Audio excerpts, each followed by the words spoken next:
கிறிஸ்துவுக்குள்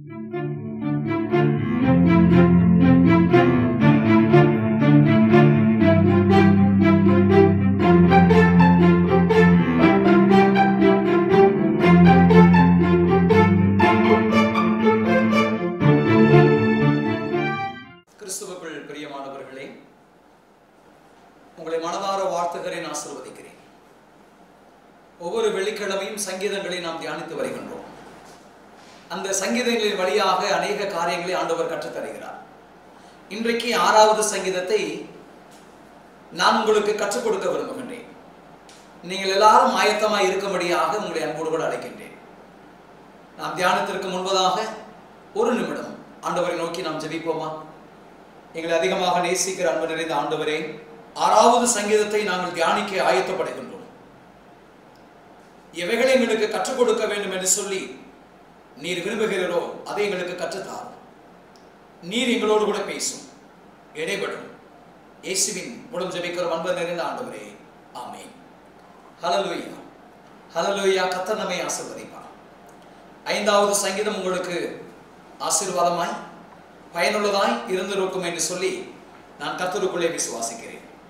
இன்றைக்கு 6வது சங்கீதத்தை நாம் தியானிக்க போகின்றோம். இந்த 6வது சங்கீதத்திலே மொத்தம் 10 வசனங்கள் இருக்கிறது. இந்த 10 வசனங்களையும் நாம் வாசிக்க கேட்போம். நெகினோத் என்னும் வாத்தியத்தில் செமினீத் என்னும் ராகத்தால் வாசிக்க ராக தலைவனுக்கு ஒப்புவிக்கப்பட்ட தாவீதின் சங்கீதம். கர்த்தாவே, உம்முடைய கோபத்திலே என்னை கடிந்து கொள்ளாதேயும், உம்முடைய உக்கிரத்திலே என்னை தண்டியாதேயும். என்மேல் இரக்கமாயிரும் கர்த்தாவே. நான் பெலனற்று போனேன், என்னை குணமாக்கும் கர்த்தாவே. என் எலும்புகள் நடுங்குகிறது, என் ஆத்துமா மிகவும் வியாகுலப்படுகிறது. கர்த்தாவே, எதுவரைக்கும் இறங்காதிருப்பீர்? திரும்பும் கர்த்தாவே, என் ஆத்துமாவை விடுவியும். உம்முடைய கிருபை நிமித்தம் என்னை ரட்சியும்.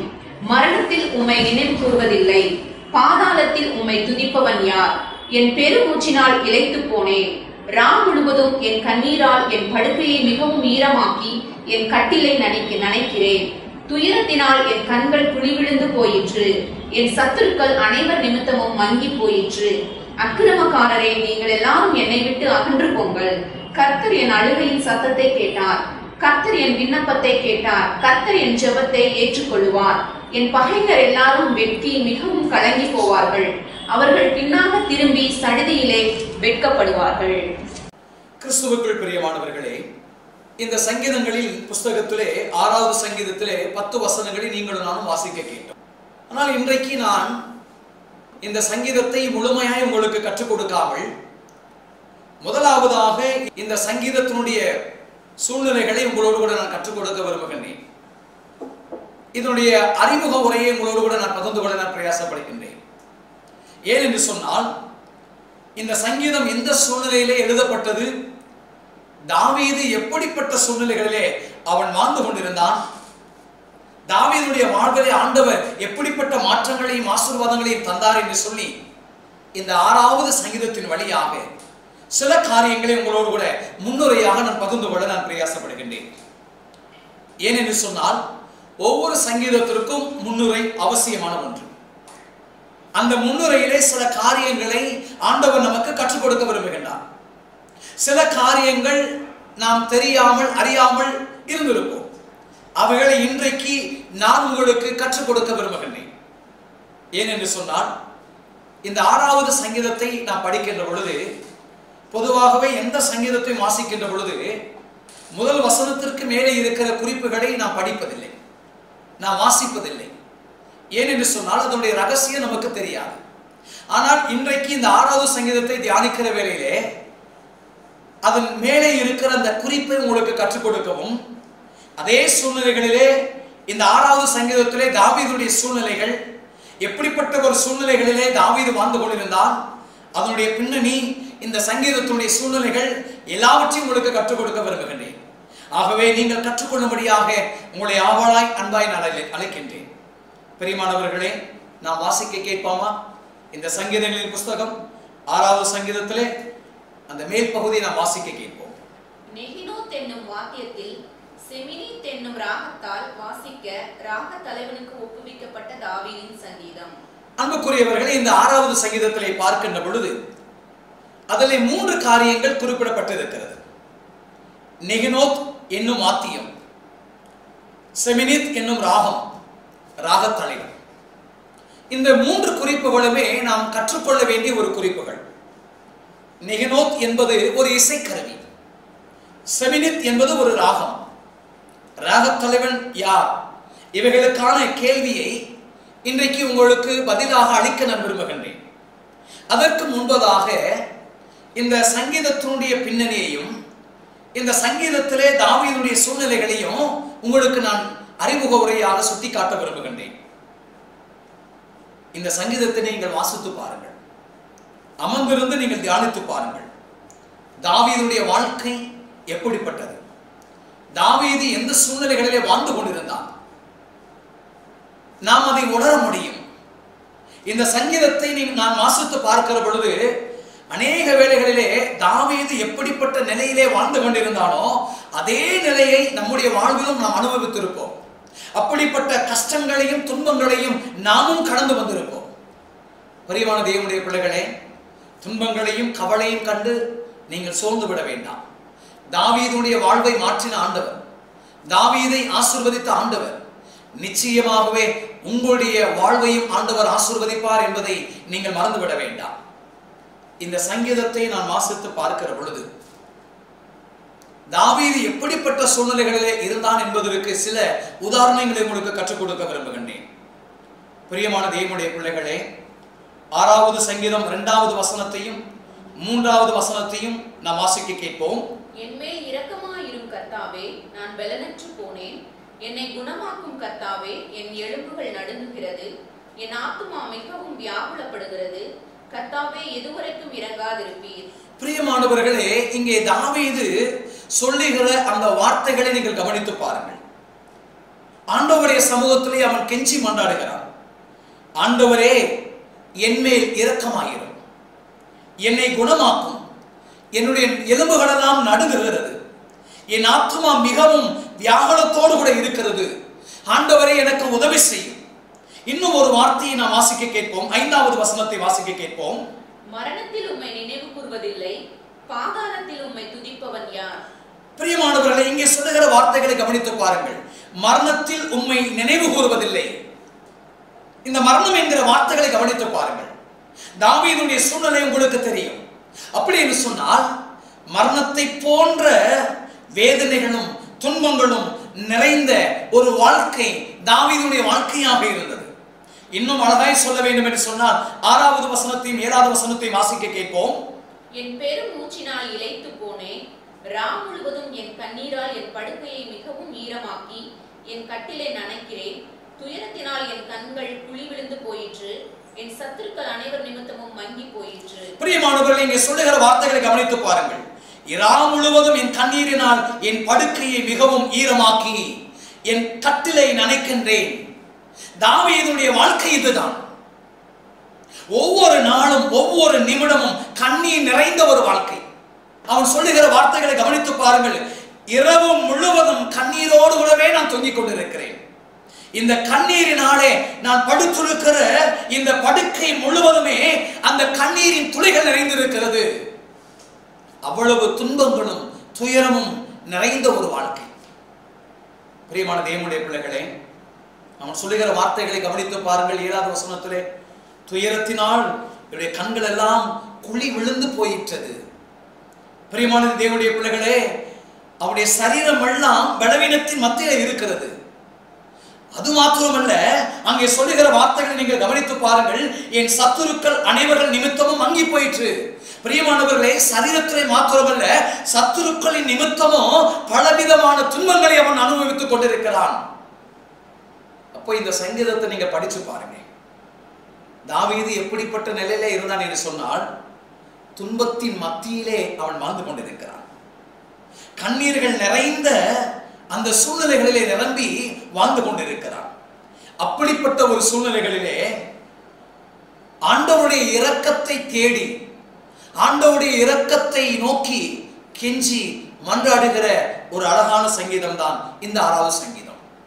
துன்பத்தில் இருக்கிற தாவீது கடவுளுடைய இரக்கத்தை தேடி கடவுளுடைய இரக்கத்திற்காக மன்றாடுகிற ஒரு சங்கீதம் தான் இந்த 6வது சங்கீதம். நான் ஏற்கனவே சங்கீதத்தை கற்றுக் கொடுக்கிற போது சொன்னேன், சங்கீதங்களிலே பல வகை உண்டு. கடவுளை புகழ்ந்து பாடக்கூடிய சங்கீதம், புலம்பல் பாடல்கள். இந்த புலம்பல் பாடல்களிலே பார்க்கின்ற பொழுது தனிநபர் புலம்பல், சமுதாயமாக புலம்புகின்ற ஒரு பாடல். ஆனால் இந்த 6வது சங்கீதத்தை பார்க்கிற பொழுது இது எந்த வகை என்று சொன்னால், இது புலம்பல் வகையை சேர்ந்தது, அதே நேரத்தில் தனிநபர் புலம்பல் பாடல் வகையை சேர்ந்தது. பிரியமான தேவனுடைய பிள்ளைகளே, இந்த 6வது சங்கீதத்தை நீங்கள் வாசித்து பார்த்தீர்கள் என்று சொன்னால், நான் சுருக்கமாக இதை மேலோட்டமாக மாத்திரமல்ல ஆழமாய் ஒரே வார்த்தையிலே சொல்ல வேண்டும் என்று சொன்னால், சாவின் பிடியிலே இருக்கிற ஒரு மனிதன் ஆண்டவரை நோக்கி முறையிடுகிற ஒரு மன்றாட்டின் ஜெபம். சாவின் பிடியிலிருந்து தாவீது ஜெபிக்கிறான். எப்படி ஜெபிக்கிறான் என்று சொன்னால், ஆண்டவரே இந்த மரணத்தின் பிடியிலிருந்து, இந்த சாவின் பிடியிலிருந்து ஆண்டவரே என்னை காப்பாற்றும் என்பதுதான் இந்த 6வது சங்கீதத்தின் முக்கியமான நோக்கம். இன்னும் சொல்ல வேண்டும் என்று சொன்னால், இந்த சங்கீதம் தவக்காலத்திலே அதிகமாய் பாடக்கூடிய ஒரு சங்கீதம். ஏனென்று சொன்னால், தவக்காலத்திலே துயரம் மிகுந்த காலங்கள் அது. அந்த துயரம் மிகுந்த காலகட்டத்திலே இந்த சங்கீதமும் துயர சங்கீதங்களில் ஒன்றாக இருப்பதினாலே இந்த சங்கீதத்தை தவக்காலங்களிலே ஒவ்வொரு நாளும் அதிகாலையிலே அவர்கள் பாடுவார்கள் என்று சொல்லி குறிப்புகள் நமக்கு தருகிறது. பிரியமான தேவனுடைய பிள்ளைகளே, தாவீதுடைய துயரங்கள் இந்த சங்கீதம் முழுவதும் எழுதப்பட்டிருக்கிறது. தாவீதுடைய வேதனைகள் எப்படிப்பட்ட வேதனைகள் என்பதை இந்த சங்கீதத்திலே தெளிவாக தாவீது எடுத்துரைக்கின்றார். ஒருவேளை இன்னைக்கு நான் சொல்லுகிற வார்த்தைகளை நீங்கள் கவனித்து பாருங்கள். தாவீது துயரங்கள் வருகின்ற பொழுது, வேதனைகள் வருகின்ற பொழுது 2 காரியத்தை செய்வான். ஒன்று, இந்த துயரங்கள் எதனால் வருகிறது? ஒருவேளை இந்த துயரங்கள் வருவதற்கு ஒருவேளை என்னுடைய பாவமான வாழ்க்கை காரணமாக இருக்குமா என்கிற ஒரு எண்ணமும் ஒரு எதிர்பார்ப்பும் அவனுடைய உள்ளத்தில் எப்பொழுதும் இருக்கும். எப்பொழுதுமே அவன் தன்னை சோதித்து ஆராய்ந்து பார்த்து ஆண்டவருடைய கரத்திலே முறையிடுவான். இந்த சங்கீதத்தை நீங்கள் வாசித்து பாருங்கள். அவன் தன்னை ஆராய்ந்து பார்த்து தன்னிடத்திலே காணப்படுகின்ற அந்த குறைகளையும் ஆண்டவருடைய கரத்திலே அறிக்கை செய்வான். ஆண்டவருடைய இரக்கத்தை அவன் கெஞ்சி மன்றாடுகிறதை நீங்கள் பார்க்க முடியும். அதற்கு ஒரு உதாரணத்தை சொல்லுகிறேன். சங்கீதம் 6ஆம் சங்கீதம் 1வது வசனம் வாசிக்க கேட்போமா? கர்த்தாவே, உம்முடைய கோபத்திலே என்னை கடிந்து கொள்ளாதேயும், உம்முடைய உக்கிரத்திலே என்னை தண்டியாதேயும். இங்கே சொல்லுகிற வார்த்தைகளை கவனித்து பாருங்கள். ஆண்டவரே, உம்முடைய கோபத்திலே என்னை கடிந்து கொள்ளாதே. தொடங்கும் பொழுதே அவன் சொல்லுகிற வார்த்தைகளை கவனித்து பாருங்கள். இந்த வார்த்தை எதை குறிக்கிறது என்று சொன்னால், ஆண்டவர் எதற்காக கோபப்படுவார்? நாம் தவறுகள் செய்கிற பொழுது, அவருடைய வார்த்தைகளை மீறும் போது, அவருடைய வார்த்தைக்கு செவி கொடுக்காத போது, நாம் பாவம் செய்கின்ற பொழுது. அப்படி என்று சொன்னால், இங்கே தாவீது பாவம் செய்ததனுடைய விளைவாக தேவன் அவனை தண்டிக்க விரும்பினார். தேவனுடைய தண்டனை எப்படி இருக்கும் என்பது நமக்கு தெரியும்.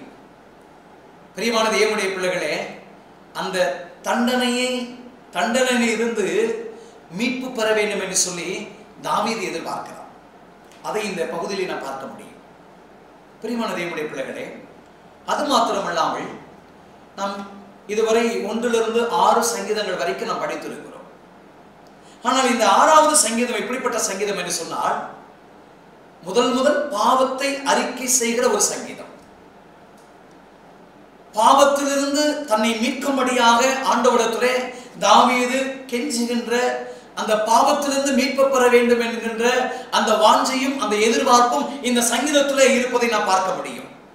ஒரு காரியத்தை உங்களுக்கு நான் சொல்ல விரும்புகிறேன். கடவுளுடைய பிள்ளைகளுக்கு அதிகமான துன்பங்கள் வரும். அதற்கு தாவீதின் வாழ்வு நமக்கு நல்ல எடுத்துக்காட்டு. ஆனால் அந்த துன்பத்திலேயே நாம் வாழ்ந்து மடிந்து போவது தேவனுடைய விருப்பம் அல்ல. நம் ஆண்டவருடைய சமூகத்தை தேடி வருகின்ற பொழுது, ஆண்டவருடைய சமூகத்திலே நம்முடைய குறைகளை அறிக்கை செய்கிற பொழுது, தேவன் நமக்கு மனம் இறங்கி அதிலிருந்து நம்மை விடுவித்து நம்மை ஆசீர்வதிப்பதற்கு அவர் வல்லவர் என்பதை நீங்கள் மறந்துவிட வேண்டாம். அதை தாவீது நன்றாய் உணர்ந்திருந்தபடினாலே இந்த சங்கீதம் முழுவதும் நீங்கள் வாசித்து பார்க்கவில்லை என்று சொன்னால், அவன் தேவனிடத்திலே தன்னுடைய பாவத்தை முழுவதும் அறிக்கை செய்து அதிலிருந்து தன்னை குணமாக்கி தன்னை ஆசீர்வதிக்க வேண்டும் என்று சொல்லி கெஞ்சுகின்றான். அப்படிப்பட்ட ஒரு அழகான ஒரு சங்கீதம். பிரியமான தேவனுடைய பிள்ளைகளே, இந்த சங்கீதத்துல இன்னும் 2 முக்கியமான விஷயத்தை உங்களுக்கு நான் சொல்ல விரும்புகின்றேன். முதலாவதாக பார்க்கிற பொழுது தாவீதுக்கு ஒரு முக்கியமான ஒரு பிரச்சனை இருந்தது. அது என்னவென்று சொன்னால், நான் ஏற்கனவே சொன்னேன், இந்த 3வது சங்கீதத்திலிருந்து நாம் வாசித்து பார்க்கின்ற பொழுது தன்னுடைய மகன் அப்சலோமுக்கு தப்பி ஓடின பொழுது அவன் பாடின ஒரு சங்கீதம் என்று சொன்னேன் அல்லவா? இந்த 6வது சங்கீதமும் அப்படிப்பட்ட ஒரு காலகட்டத்திலே தான் பாடப்பட்ட ஒரு சங்கீதம்.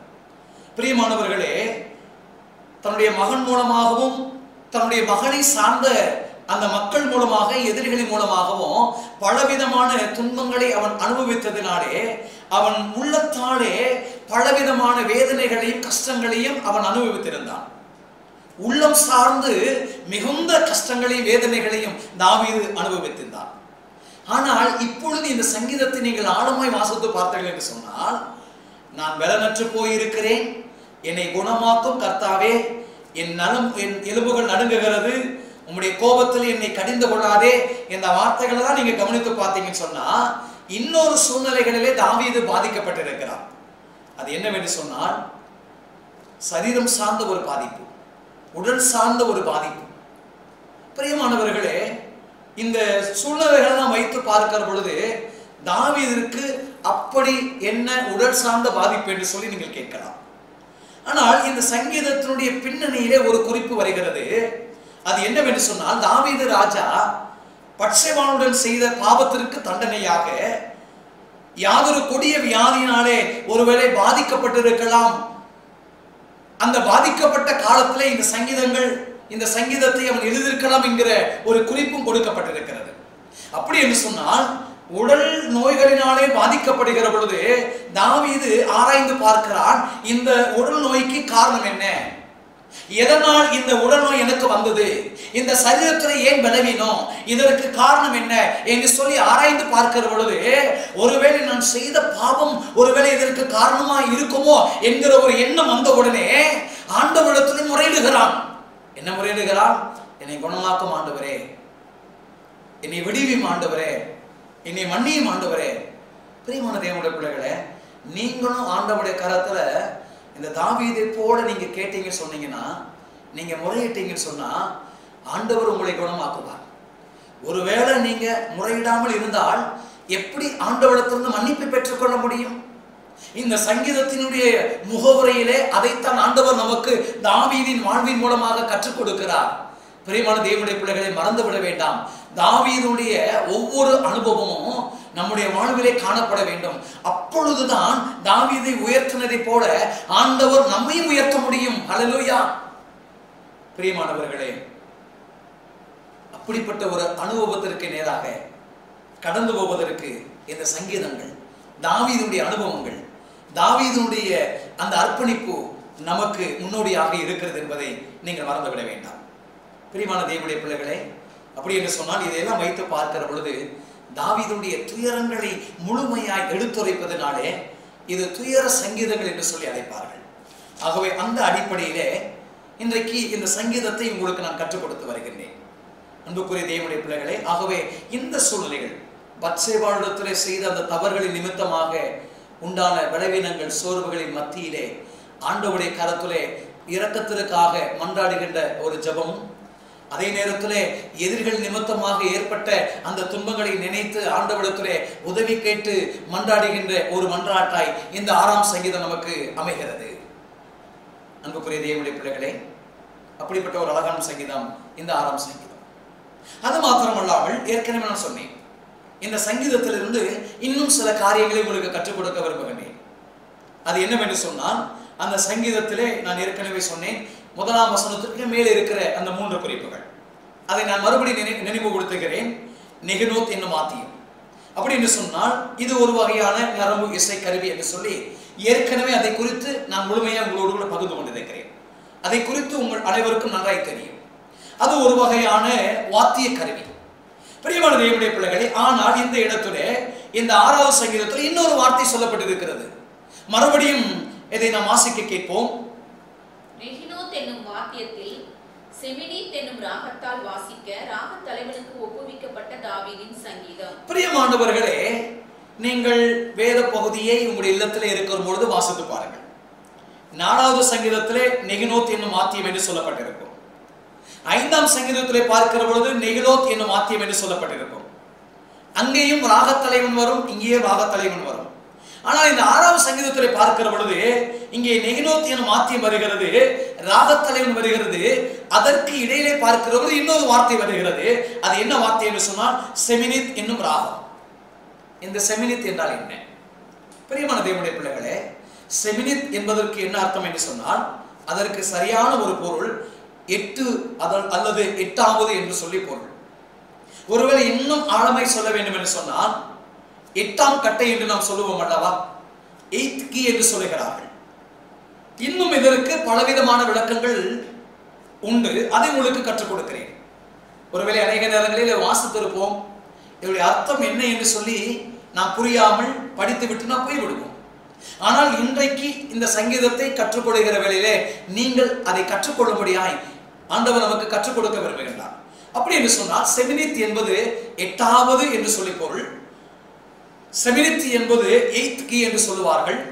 இன்னும் சில அர்த்தங்கள் உண்டு. அதாவது 8ஆம் கட்டையில் பாடவும்.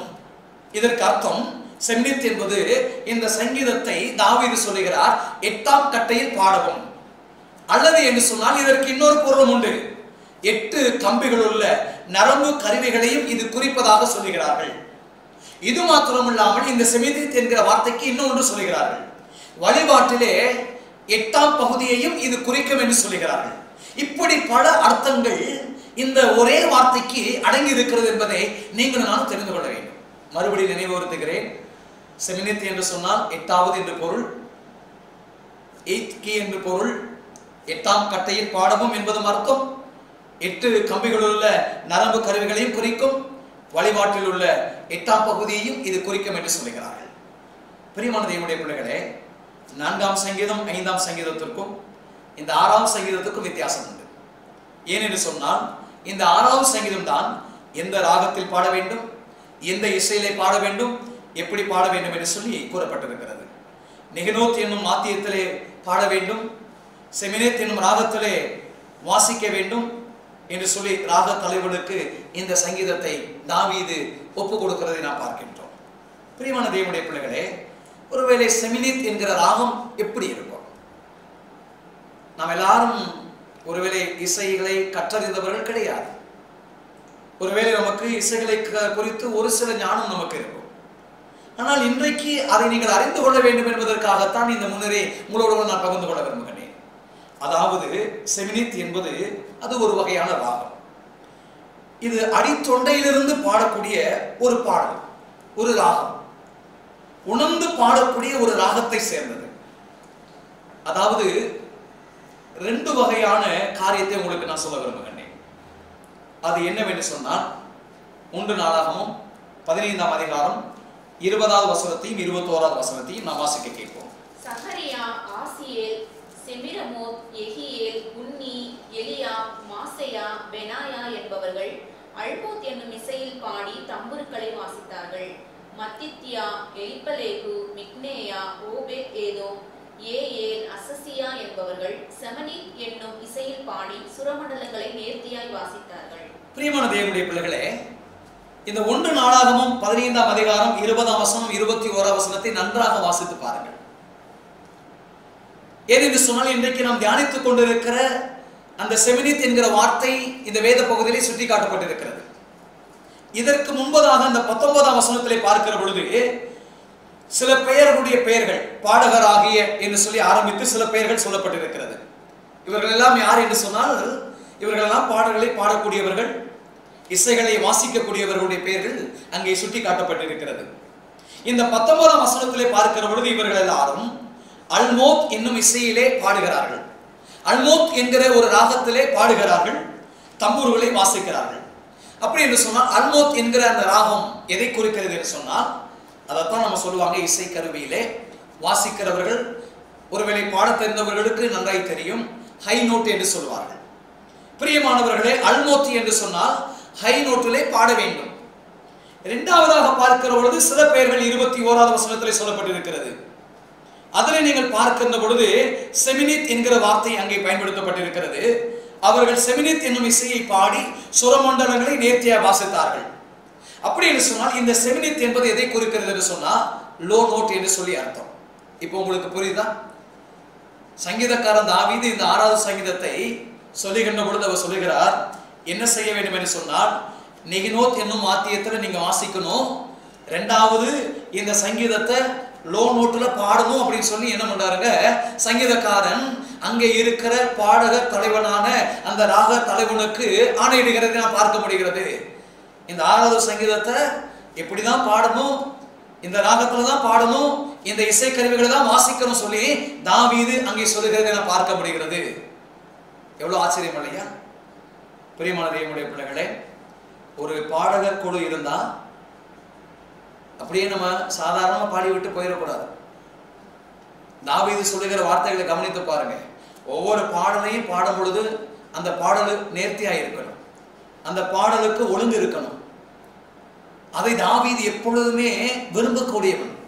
தாவீது தன்னுடைய வாழ்க்கையில் எந்த ஒரு காரியத்தை செய்தாலும், தேவனுக்காக செய்தாலும் அதை நேர்த்தியாய் செய்ய வேண்டும், அதை சரியாய் ஒழுங்காய் செய்ய வேண்டும் என்று சொல்லி விரும்பினான். இது எல்லாவற்றையும் இந்த இசை கருவிகளை வாசிக்கின்ற பொழுதும் அந்த ராகத்திலே பாடுகின்ற பொழுதும் நீங்கள் அறிந்து கொள்ள முடியும். ஆகவே செமினித் என்று சொன்னால் லோ நோட் என்ற அர்த்தம், அல்மேத் என்று சொன்னால் ஹை நோட் என்று சொல்லி அர்த்தம். பிரியமான தேவனுடைய பிள்ளைகளே, இந்த அல்மோத் என்கிற அந்த மேல் நோட்டிலே பாட வேண்டும் என்று சொன்னால், ஹை நோட்ல பாடணும்னு சொன்னா நம்ம பாடுகிற மூலமா ஒரு பாட்டு, இயேசுவே நீர் பெரியவர், இயேசுவே நீர் பரிசுத்தர், இந்த மாதிரி உயர்த்தி சத்தமாய் மேல் நோக்கி பாடுவது. ஆனால் லோ நோட் என்பது எதை குறிக்கிறது சொன்னால் அடித்தொண்டையிலிருந்து பாட வேண்டும். ஏன் இது அடித்தொண்டையிலிருந்து தாவீது பாட சொல்றான்? ஏன் நல்ல சத்தத்தை உயர்த்தி பாடலாம் இல்லையா? ஒரு கேள்வி உங்களுக்குள்ள வருகிறது அல்லவா? தாவீது துன்பத்தில் இருக்கிறான், மரணத்தின் பிடியில் இருக்கிறான், சரீரத்தில் பலவீனம் வியாதி, இன்னொரு பக்கம் சத்துருக்களை தான் நெருக்கி கொண்டு இருக்கிறாங்க. இப்படிப்பட்ட சூழ்நிலைகளில் சத்தம் உயர்வா வருமா? சத்தம் உயர்வா வராது. ஆனா தாவீது அப்படிப்பட்ட ஒரு சூழ்நிலைகளிலே தன்னுடைய உள்ளத்தின் வேதனைகளையும் தன்னுடைய வருத்தத்தையும் ஆண்டவருக்கு அழகாய் தெரியப்படுத்த அவன் விரும்பினான். ஆகவே இந்த 6வது சங்கீதத்தில் அவன் பாடுகின்ற பொழுது இதை செமினோத் என்கிற அந்த ராகத்தில் அடித்தொண்டையிலிருந்து அவனுடைய வேதனையை, அவனுடைய துயரத்தை ஆண்டவருக்கு தெரியப்படுத்த வேண்டும் என்று சொல்லி இந்த ராகத்தை ராக தலைமுடத்தில் ஒப்பு கொடுத்து அவன் பாடும்படியாக சொல்லுகிறான். பிரியமான தேவனுடைய பிள்ளைகளே, எவ்வளவு ஆச்சரியம் பாருங்களேன். ஆண்டவரிடத்துல நம்ம எந்த காரியத்தை சொன்னாலும் அது சந்தோஷமா இருக்கட்டும், அது துயரமா இருக்கட்டும், அது அவ்வளவு அழகா ஆண்டவருடைய சமூகத்தில் எடுத்துரைக்க வேண்டும். இதை நாம் இன்றைக்கு இந்த சங்கீதத்தில் நாம் கற்றுக்கொள்ள வேண்டும். பிரியமான தேவனுடைய பிள்ளைகளே, அது மாத்திரமல்ல, 3வது காரியம். அப்போ 2 காரியத்தை சொல்லியிருக்கிறேன். நெகினோத் என்பது அது ஒரு வகையான நரம்பு கருவி, அது ஒரு வகையான இசை கருவி, அது வாத்தியம் என்று நாம் அறிந்திருக்கிறோம். 2வது செமினோத் என்பது என்ன என்பதை குறித்து உங்களுக்கு சொல்லியிருக்கிறேன். 3வது ஒரு காரியம் ராகத்தலைவன். ஆனா கடந்த காலத்திலே ராகத்தலைவனை குறித்து நான் சொல்லுகின்ற பொழுது பொதுவாகவே சொல்லிவிட்டு போய்விட்டேன். ராகத்தலைவன் என்பது எல்லா மாஸ்டர்களுக்கும், கொயர் மாஸ்டர்களுக்கும் தலைவன் என்று சொல்லி நான் சற்று ஆராய்ந்து பார்த்தேன். இந்த ராகத்தலைவன் யார்? ஒருவேளை இவருடைய பெயர் ஒருவேளை இந்த வேத பகுதியிலே இருக்கிறதா என்று சொல்லி நிச்சயமாகவே வேதத்தை நாம் ஆராய்ந்து பார்க்கிற பொழுது எல்லா இடத்திலும் அதனுடைய ரகசியம், அதனுடைய வெளிப்பாடு கண்டிப்பாக இருக்கும். வேதத்திலே வெளிப்பாடு இல்லாமல் இருக்காது. அப்பொழுது அதை நான் உணர்ந்து கொண்டேன். ராகத்தலைவன் யார், அவனுடைய பெயர் இருக்கிறதா என்பதை ஆராய்ந்து பார்க்கிற பொழுது வேதத்திலே அவனுடைய பெயரை ஆண்டவர் குறிப்பிட்டிருக்கிறார். அதை நான் வாசிக்க கேட்போமா? 1 நாளாகமம் 15ஆம் அதிகாரம் 22வது வசனம். லேவியருக்குள்ளே கெனானியா என்பவன் சங்கீத தலைவனாய் இருந்தான். அவன் நிபுணனானபடியால் கீத வித்தையை படிப்பித்தான். நல்லா கவனமா கவனித்து பாருங்களேன். நானும் எத்தனை முறை சங்கீதத்தை படித்திருக்கிறேன், தியானித்திருக்கின்றேன். ஆனால் இன்றைக்கு அந்த ராகத்தலைவன் யார் என்பதை நான் உணர்ந்து கொண்டேன், நான் அறிந்து கொண்டேன். நான் அறிந்த விஷயத்தை உங்களுக்கு நான் கற்றுக் கொடுக்கின்றேன். அவனுடைய பேர் என்ன? கெனானியா. ராகத்தலைவன் யார்? கெனானியா. நீங்க அந்த 15ஆம் அதிகாரத்தை நீங்க வாசித்து பார்த்தீங்கன்னா உங்களுக்கு தெரியும். தாவீது நகரத்தில் வீடுகளை உண்டாக்கி தேவனுடைய பெட்டிக்கு ஒரு ஸ்தலத்தை ஆயத்தப்படுத்தி அதற்கு ஒரு கூடாரத்தை போட்டான். அப்படின்னு சொன்னால் தாவீது என்ன செய்கிறான்? தேவனுக்கு ஒரு கூடாரத்தை உண்டாக்கின பின்பு அந்த ஆண்டவருடைய அந்த கூடாரத்துல ஒரு பாடகர் குழுவை உண்டாக்குகிறான். பாடகர் குழுவை உண்டாக்கி அங்கே அந்த பாடகர் குழுவிற்கு ஒரு தலைவனை உண்டாக்குகிறான். அந்த பாடகர் குழுவிற்கெல்லாம் தலைவன் தான் ராக தலைவன், கொயர் மாஸ்டர். அவர்தான் கெனானியா. அவர் யார் என்று சொன்னால் வேதத்தின் புத்தகத்திலே அழகை சொல்லப்பட்டிருக்கிறது, அவன் ஒரு லேவி. லேவி என்பவன் யார்? ஆண்டவருடைய ஊழியத்தை செய்வதற்காகவே பிரித்தெடுக்கப்பட்டவர்கள். பிரியமான தேவனுடைய பிள்ளைகளே, இந்த லேவியன் அப்படின்னு சொன்னால் கடவுளுக்காகவே பிரித்தெடுக்கப்பட்டவர்கள். ஒருவேளை கடவுள் உங்களுக்கு நல்ல தாளந்துகளையும் பாடக்கூடிய வரங்களையும் ஒருவேளை இசைகளை மீட்கக்கூடிய வரங்களை கொடுத்திருந்தால் அதை ஆண்டவருக்காக பயன்படுத்துங்கள். உலகத்திற்காக அல்ல, ஆண்டவருக்காய் பயன்படுத்துங்கள். ஒருவேளை உலகத்துல நமக்கு செல்வங்கள் கிடைக்கும் என்று சொல்லி அதை எதிர்பார்த்து ஓடாதீர்கள். ஆண்டவருக்காக உங்களுடைய தாளந்துகளையும் திறமைகளையும் பயன்படுத்துங்கள். இந்த சங்கீதத்துல அதைத்தான் தாவீதின் மூலமாக ஆண்டவர் நமக்கு கற்றுக் கொடுக்கிறார். இவன் ஒரு லேவியன் மாத்திரமல்ல, இசை நிபுணன் என்று சொல்லப்பட்டிருக்கிறது. பிரியமான தேவனுடைய பிள்ளைகளே, எவ்வளவு ஆச்சரியம் பாருங்களேன். அன்றைக்கு இந்த கெனானியா என்கிற இந்த ராக தலைவன் என்ன செய்திருக்கிறான் என்று சொன்னால், பாடகர் குழுவை உருவாக்கி அதுல இருக்கிற மக்களை என்ன செய்கிறான், அல்மோத் என்கிற ராகத்திலையும் பாட வைத்திருக்கிறான், செமினித் என்கிற ராகத்திலும் பாட வைத்திருக்கிறான். அப்போ ஒரு பாடலை பாடுகின்ற பொழுது எல்லாரும் இணைந்து ஹை நோட்டிலையும் பாடியிருக்கிறார்கள், லோவிலும் அவர்கள் பாடியிருக்கிறார்கள். அப்ப அந்த பாடல்களை கற்பனை செய்து பாருங்கள், அது எவ்வளவு அழகா இருந்திருக்கும் என்று சொல்லி. இன்னைக்கு நிறைய நேரங்களில் நம்ம எல்லாம் பாடுறோம், ஏதோ ஒரு கடமைக்காக பாடிவிட்டு, ஒரு கடமைக்காக செய்து விட்டு அப்படியே மன திருப்தியோடு கூட நாம் போய்விடுகிறோம். ஆனா இந்த கெனானியா என்கிற ராக தலைவன் அப்படிப்பட்டவன் அல்ல. நன்றாக பயிற்றுவித்து நன்றாக கற்றுக் கொடுத்து தேவனுடைய ஆலயத்திற்கு முன்பதாக நிற்கின்ற பொழுது அது ஒழுங்கும் கரகமாக இருக்க வேண்டும் என்று சொல்லி நினைத்தான் என்று சொன்னால் அது கெனானியா செய்ததல்ல, தாவீது செய்த காரியம். பிரியமானவர்களே, தாவீது தேவனுடைய அந்த கூடாரத்தை உண்டாக்கின பொழுது அந்த கூடாரத்திற்குள்ள எப்படி இருக்கும் சொன்னா, அங்கே பாடுகிற பாடல்களும் சரி, அங்க பாடக்கூடியவர்களும் சரி எப்படி இருக்க வேண்டும் என்று சொன்னால், அவர்கள் உண்மை உள்ளவர்களாய், பரிசுத்தம் உள்ளவர்களாய், பக்தியோடு கூட அங்கே சொல்லப்பட்டிருக்கிற எல்லா காரியத்தையும் நேர்த்தியாய் செய்ய வேண்டும் என்று சொல்லி விரும்பினான். அதை தாவீது செயல்படுத்தினான். ஆகவேதான் அந்த சங்கீதத்தின் ஆரம்பத்தில் பார்க்கிற பொழுது எந்தெந்த இசைக்கருவிகளை வாசிக்க வேண்டும், எந்தெந்த ராகத்திலே பாட வேண்டும் என்பதை தாவீது கற்றுக் கொடுக்கிறான். அதைத்தான் அந்த 6வது சங்கீதத்தின் தொடக்கத்திலே தாவீது நமக்கு கற்றுக் கொடுக்கிறான். பிரியமான தேவனுடைய பிள்ளைகளே, எவ்வளவு அழகான ஒன்று பாருங்களேன். இந்த சங்கீதத்தை வாசிக்கிற பொழுது அதை நீங்கள் தியானிக்கும்படியாக உங்களோட அன்பாய் நான் கேட்டுக்கொள்கின்றேன். இந்த ராகத்தலைவன் பாடுகின்ற பொழுது அங்கே ஒரு பாடகர் குழுவை உருவாக்கின பொழுது அது எப்பொழுது பாடுவார்களாம் என்று சொன்னால், இந்த நெகினோத் என்று சொல்லி நாம் வாசிக்கிறோம் அல்லவா, எப்பொழுது என்று சொன்னால் தேவனுடைய உடன்படிக்கை பெட்டியை சுமந்து வருகின்ற பொழுது இந்த ராகத்திலே பாடுவார்களாம். இந்த இசைக்கருவிகளை வாசிப்பார்களாம். இந்த இசைக்கருவிகளை வாசிக்கிற பொழுது தேவனுடைய உடன்படிக்கை பெட்டி கடந்து வருவான். அது மாத்திரமல்லாமல் தேசத்தில் எழுப்புதல் உண்டாக்குவதற்கு இந்த நெகினோத் என்னும் இசைக்கருவிகளை பயன்படுத்துவார்களாம். தன்னுடைய வேதனைகளை சொல்லுகின்ற பொழுது கூட தாவீது இந்த கருவியை பயன்படுத்த வேண்டும் என்று சொல்லி அங்க ராக தலைவனுக்கு சொல்லுகிறதை நீங்கள் பாருங்கள். பிரியமானவர்களே, சங்கீதம் புஸ்தகம் என்பது சாதாரண ஒன்று என்று நினைத்து விடாதீர்கள். அது ஒரு தீர்க்கதரிசன புத்தகம். ஏன் என்று சொன்னால் தாவீது ஒரு தீர்க்கதரிசி என்பதை மறந்துவிட வேண்டாம். ஏனால் அநேக சங்கீதங்களிலே, தாவீதுடைய சங்கீதங்களிலே அநேக வெளிப்பாடுகள் இருப்பதையும் அங்கே புதிய ஏற்பாட்டு பகுதியிலே இயேசுவை நிறைவேறுகிறதை நாம் பார்க்க முடியும். தாவீதுடைய பாடுகள் இயேசுடைய பாடுகளை ஒப்பிட்டு பார்க்கிற பொழுது அநேக இடங்களிலே ஒற்றுமை இருப்பதை நீங்கள் பார்க்க முடியும். சங்கீதங்கள் சாதாரண ஒன்று என்று நீங்கள் நினைத்து விட வேண்டாம். தாவீதுடைய உள்ளத்திலிருந்து எழும்புகிற ஒவ்வொரு வார்த்தைகளும் அநேக தீர்க்க தரிசனங்களாய் மாறி இருக்கிறதை நான் பார்க்க முடியும். அதற்கு ஒரு உதாரணத்தை நான் சொல்லுகிறேன். ஆபகுக் 3ஆம் அதிகாரம் 18-19 வசனத்தை வாசிக்க கேட்போம். நான் கர்த்தருக்குள் மகிழ்ச்சியாயிருப்பேன், என் ரட்சிப்பின் தேவனுக்குள் களி கூறுவேன். ஆண்டவராகிய கர்த்தர் என் பெலன், அவர் என் கால்களை மான் கால்களை போலாக்கி உயரமான ஸ்தலங்களில் என்னை நடக்க பண்ணுவார். இது நெகினோத் என்னும் வாத்தியத்தில் வாசிக்க ராக தலைவனுக்கு ஒப்புவிக்கப்பட்ட சங்கீதம். இங்க பாருங்களேன், எத்தனை முறை நான் படிச்சிருக்கிறோம். பெர்மான்ஸ் பாடுறத பாடுவோம்.